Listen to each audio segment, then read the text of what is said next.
Welcome everybody to Pharmacy Pathways. I'm really excited for our guest today because not only is she a PharmD, so a doctor of pharmacy, she has decided that she wanted to go back and get her PhD, so to become a doctor of philosophy in the study of clinical pharmacology and the focus of pharmacometrics. So not only is she going to talk to us about what exactly clinical pharmacology is and pharmacometrics, but she's also going to give us some insight in who's in that space, how can pharmacists enter in that space, how does it contribute to healthcare and pharmacy management. And then she's also going to spend time talking to us about what a PhD program looks like. How does that differ from a PharmD program? Why would one choose one over the other? So I'm so excited for everything that you have for us today. And without further ado, I introduce to you Dr. Mfonabasi Ette. Thank you for having me. I'm happy you're here. Okay, girl. So let's start with a brief intro of who you are. And it's so funny because we had one rotation together Yeah. at the FDA in our last year of school, at pharmacy school. Yeah. And we went to different schools. And we just stayed connected. We linked on LinkedIn. Yeah. And now here we are. Won't he do it? Yes, he will. So let's, if you could please give it like a brief intro about yourself, where you're from, what you're currently doing, and yeah. Sure. So I'm from Boston, but funny enough, I was originally born here while my father was working at the FDA. And you could probably tell by my name during the introduction, I'm ethnically Nigerian. So I always kind of joke that I was destined to get a doctorate because Nigerians have a 2-degree minimum. But I messed around and got 2. So here we are. You don't have an undergraduate degree? I do. So I it's do. 3 then. You're about to have 3. You passed the minimum. I did. I made it. And you're not in DC anymore right now. No, not right now. I am finishing up my doctorate of philosophy, so PhD candidate at the University of Buffalo. And then after that, depending on where I end up career-wise, we'll move from there. But yeah. Okay. Awesome. So can you talk to us about what exactly clinical pharmacology is and also pharmacometrics, because clinical pharmacology can be like a large umbrella name. Yes. So can you give us some insight on exactly what that entails and then how pharmacometrics fits into that picture? Excuse me. Sure. So clinical pharmacology, I like to describe it as drug action along with disease pathophysiology and strictly within humans. That's where the clinical part comes in. And so it has basically anything and everything having to do with drug action in the human body and human populations. Pharmacometrics is usually defined as the science of quantitative clinical pharmacology. So basically anything that you can measure, that's where the metric part comes in. So whether, it's a marker of drug action that can be measured like as a quantitative test, like when you think about TDM or therapeutic drug monitoring or, other ways in which you might measure markers of like disease progression, any type of test that you could run that give you a quantitative measure. Pharmacometrics deals with the modeling of those things. So how can we predict from the data we have to kind of theorize what the outcomes will be later on? So that is basically clinical pharmacology and pharmacometrics in a nutshell. And how does that fit into, it sounds like behind the scenes work, right? So Yeah. there's this drug that gets approved to market and then doctors are referring it, patients are taking it. Where does clinical pharmacology fit into the large portion of healthcare? Like what happens to healthcare if people in this niche do not exist and are not doing what they do? So I guess, well, for one, right, the 12th section of every package insert, you can take that out because that's usually your clinical pharmacology. That's the section. That's the section where you find the pharmacokinetics and pharmacodynamics. So all of that information about absorption, distribution, metabolism, excretion, you can remove that. So that's if we don't have jobs, that's basically like our number one selling export is gone. But also, what we're really big on is the dose finding. So determining the dose that's safe and efficacious, and also later on effective. We do a lot of work there. So that's where our major intersection would be with pharmacists and physicians and other people in the field. So essentially, they wouldn't have any regulation. We wouldn't know. Right. Like you said, we wouldn't know what doses work or if they're safe. Exactly. And we wouldn't know how they're processed, how they're absorbed. Right. Okay. So we need you. Without you Thank guys, you. without you guys, we would just be all over the place. People Exactly. would be dying or not getting treated. Okay. Right. There is the math to the madness, so that's what you kind of need us for. Yeah, we do need you. So where, it sounds like that's happening at the lab, but where else are folks in this specialty operating? What settings in healthcare are these people working? Sure. So clinical pharmacologists work in a variety of settings. So clinical pharmacologists, just as like their typical training background, are usually PhDs, so research scientists. They can be PharmDs, so pharmacists, and there are also physicians who work in clinical pharmacology. And so in that same way, there are clinical pharmacologists who work in hospitals, because you need to determine doses for drugs, whether it's like investigational or off-label, what have you. So they do work in hospitals. They also work in regulatory agencies. And then, of course, they also work in the pharmaceutical industry. So there are whole functional groups in pharmaceutical companies with the title of clinical pharmacology. Are they also in the clinical trial process? Are they monitoring and giving guidance in the clinical trials? So depending on the study design, so clinical pharmacologists are heavily involved in study design. That's one of their parts of the job description, is knowing what studies to conduct to give us the information that we need to answer certain clinical questions.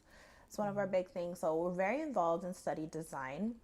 As far as when the study is being conducted, it really does depend on the nature of the study.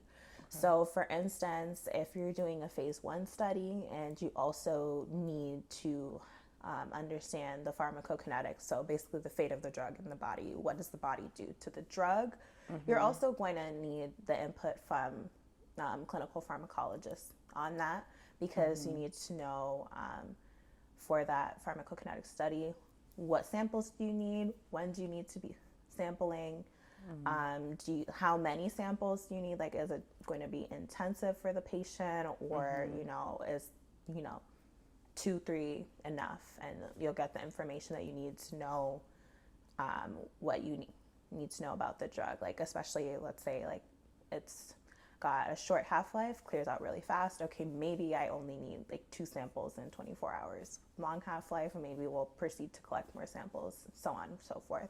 So those are just a few of the decisions that we're part of making. You mean like serum samples, not patient population samples? So both of those. Okay. So serum, in that particular example, we're talking about serum samples, but we also are looking at what patient populations need to be included when we're doing the study design. Okay. Y'all are a big deal, man. So what personally drew you into this space? How did you even get exposed to this? So I did mention that when I was born, I originally grew up here in the DMV area. So my father was working at the FDA, and he was the clinical pharmacologist. Well, and still is, actually. Let me not shortchange him that way. And so that was when I first got introduced. He took me to Take Your Daughter. They had Take Your Daughter to Work Day at 8 years old. And I was just really like intrigued by everything. Went to the meetings, got to sit in the office, and I was just like, I used to say all the time, kind of as a joke, since when I was a kid, like, oh, when I grow up, I'm going to be a clinical pharmacologist. And then it got to like straight out of high school, I was trying to figure out like my career path. And so my dad, he trained in Europe because at the time there were not very many degree granting institutions in the United States with the title Clinical Pharmacology. And when I was going from high school, there still were not degree granting institutions with that program, at least for like a first degree in undergrad. So the closest thing to pursue was pharmacy, and my mom's also a pharmacist. So I was like, okay, I'm gonna go to pharmacy school. And I went, and I was still like, we took pharmacokinetics and biopharmaceutics, and I was still really intrigued by all of it. So now, like, it wasn't just something I was saying as a kid when I'm 8 and I don't know anything about it. I'm like hands-on, working, learning the discipline, and I'm like, oh, I really enjoy this, and I'm actually, kind of pretty good at it. So from there, I just started looking into what I needed to do to pursue clinical pharmacology as a career further. And before, when we were talking, you shared that there's clinical fellowships. There's fellowships in clinical pharmacology now. There are, yes, there are now. In addition to PhD. Yes. So things have really changed and progressed since my time when I was in school. I think there were only about, was it 3 when I was first looking to go either the fellowship route or the PhD route after my pharmacy education. And I really had to make like that critical decision as to which particular path of training that I wanted to pursue. I decided that I was going to pursue more structured training and go and get a PhD, just because I didn't think at the time that since there were so few fellowships and they were new, and the way that I learned, I thought a more structured program would be what would fit me better.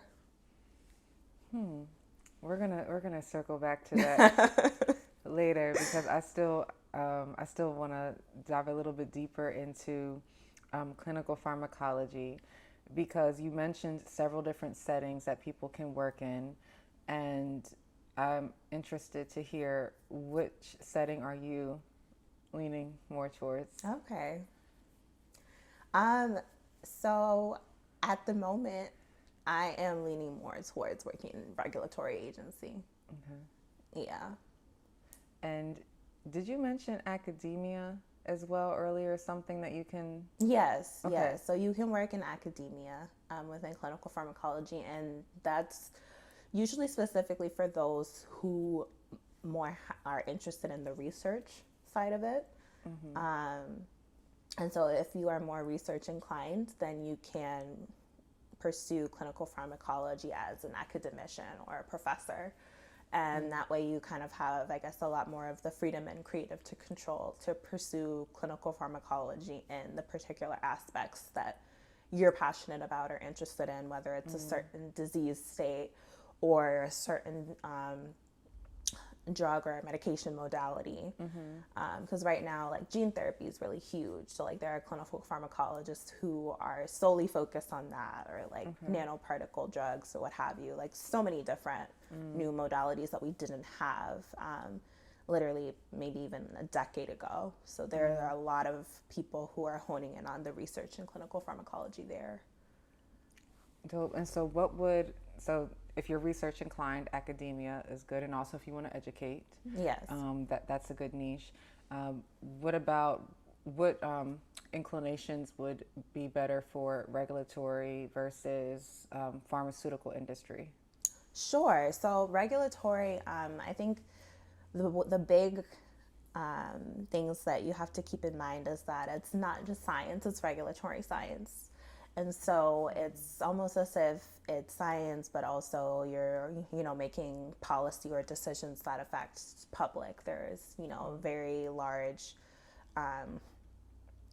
global, well, not necessarily global, because it depends on the regulatory agency that you belong to, but your decisions are affecting a large population of people. And so you are making this type of guidance or policy or what have you about general kind of safe and effective use of these medications. And so I think a lot of times, as opposed to academia where you're research inclined, you have, your creative ideas and things that you want to probe and test. From the regulatory perspective, these are a lot of times you're going to be evaluating what others have done in terms of like submissions from sponsors that could be like pharmaceutical industry or biotech startups, whoever basically is coming with a new drug application, let's say.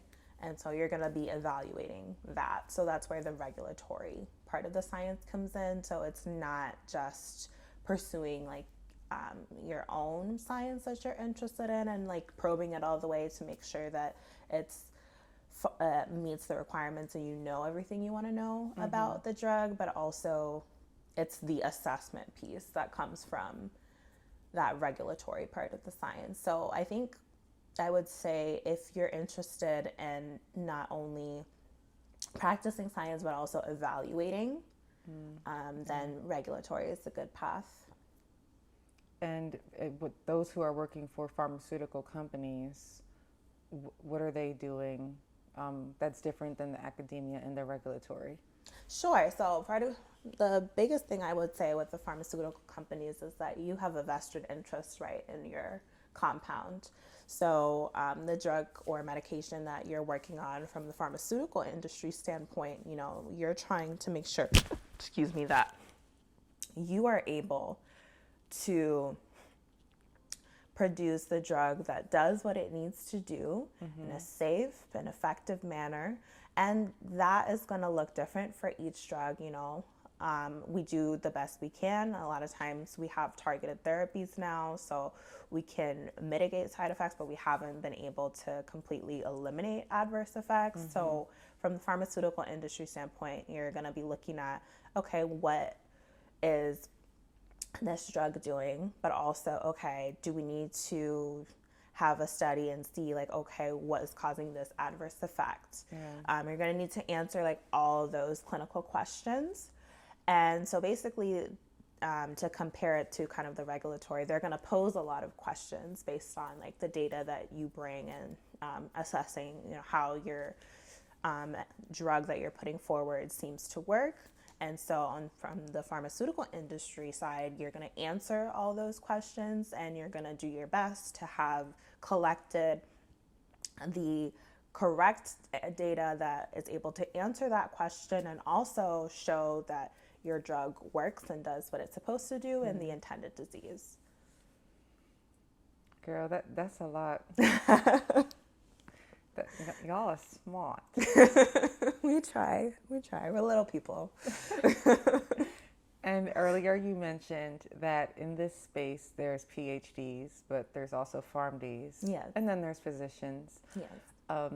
So what would, if you can go get your PharmD and then hop right into this space, what is the incentive for pursuing the PhD in addition to that? Or even, and maybe I can ask this as a separate question, can you just go from undergrad to PhD and not get your PharmD? So if you could share a little bit about what is the benefit or the competitive edge of the PharmD and a PhD versus just the PhD alone or the PharmD alone? Sure. So I think it is very possible to go straight from undergrad to PhD. I think that it's a different pathway, of course, just because you're coming from an undergrad, so you're probably going to have a pure science bachelor's degree, and then you pursue, your doctorate of philosophy and an even more sort of like niche pure science degree. And so it's usually they're coming strictly from like the academic, research intensive kind of standpoint. And so you're bringing really sound, really excellent, critical scientific knowledge to the process. And so you have really good understanding of, the drug, how it works, or like the niche parts of the physiology or biology of disease, where the drug works. So like all that granular information, right? That's what you're going to be honing in on when you go from like strictly undergrad to PhD. I will say I really valued my pharmacy training because it came with that clinical experience. So I wasn't strictly always focused on, okay, like this is the granularity of the science and like, this works really well. But it helped me kind of, for lack of a better term, I guess, consider real life, because I had that experience and I knew that like, okay, when I'm dose optimizing, I am not going to make something 12.7 milligrams because I know that's a pain for anybody who's, working in central to measure out and be able to give to the patient. I mean, obviously, when you think about it from just like industry perspective and you say like, oh, the capsule's 12.7 milligrams, the machine does everything for you. So it doesn't seem like a big deal. But for me, like that's something that I consider having that clinical experience. And then also just like knowing what would be tolerable.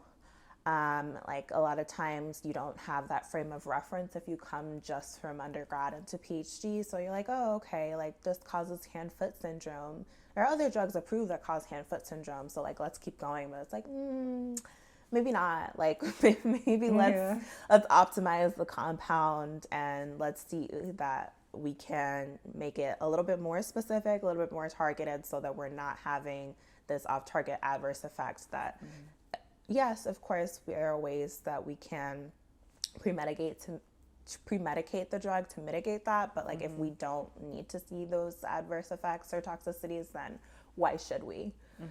And so then the other thing would be, okay, if I have the clinical experience from my PharmD, then do I necessarily need to get a PhD? And I would say like it definitely depends on what exactly you're trying to get out of your degree or what you want to accomplish within Clin Pharm.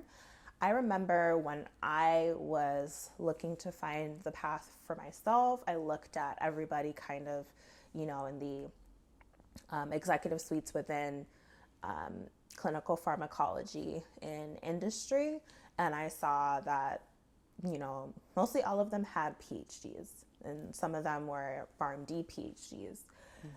It's changed a lot more now. Like people are able to move up. There's more upward mobility. And so you will see PharmDs in those types of positions. But at the time when I was applying and looking for what I wanted to do, it was a bit few and far in between. So I said, okay, it seems like I need some more training to really pursue this degree and get to where I want to be, and be able to get what I want out of my career. So that was part of why I went back to school. I also had this like curious itch that I needed to scratch, and I thought, okay, maybe a more research intensive degree would be the way to do that. Thank you for sharing that. That you're teaching me, by the way, because this is clinical pharmacology is a term that we learn in PharmD classes. I also took pharmacokinetics. Yeah. It's so nice to hear someone was motivated to pursue it further because I was like, I just wanted to finish. So that's amazing. I think you've given people really good things to consider. And what advice would you give them for if they're considering, um, well, okay, so this is the information that I have. What things should they really be considering before they make these big choices? Things like financial decisions, right? Because Right. PharmD programs, you are spending Exactly. money, and I believe most PhD programs you get grants or funding. Yeah, so PhD programs, a lot of them are fully funded, whether that be through graduate assistantship, teacher's assistantship, or research assistantship. So the good thing about it was I signed up to learn and I got paid for it. Now, it wasn't, you know, a pharmacist pay or anything, but at least like Yeah. I signed up to learn and I got paid for it. So for me, it made sense because I was like, okay, I want to learn this. I want to, get this expertise. But also after PharmD, which is the cost intensive program, I wasn't in the position to say, okay, like I'm going to go and shell out X amount of dollars for this degree, which is Yeah. also partially why I didn't do a master's. I also considered maybe getting just a master's in pharmacometrics because it was something that was gaining traction at the time. Certain schools that had the PhD were also opening up admission to master's programs. I think it just depends on what your needs are. Like for instance, the institution that I attended, a lot of people who already have jobs within the pharmaceutical industry come back and get their masters, and it works for them because you can do it fully online. You can go part time. It's only 2 years, and cost might not be a factor that they have to consider. So I think that there's a lot of different factors, cost being, a very big one of them, and also in terms of getting a PhD versus going to a clinical pharmacology fellowship or a master's. I think you have to think about what it is you're looking to learn, how you learn, and how you're going to use this knowledge later on.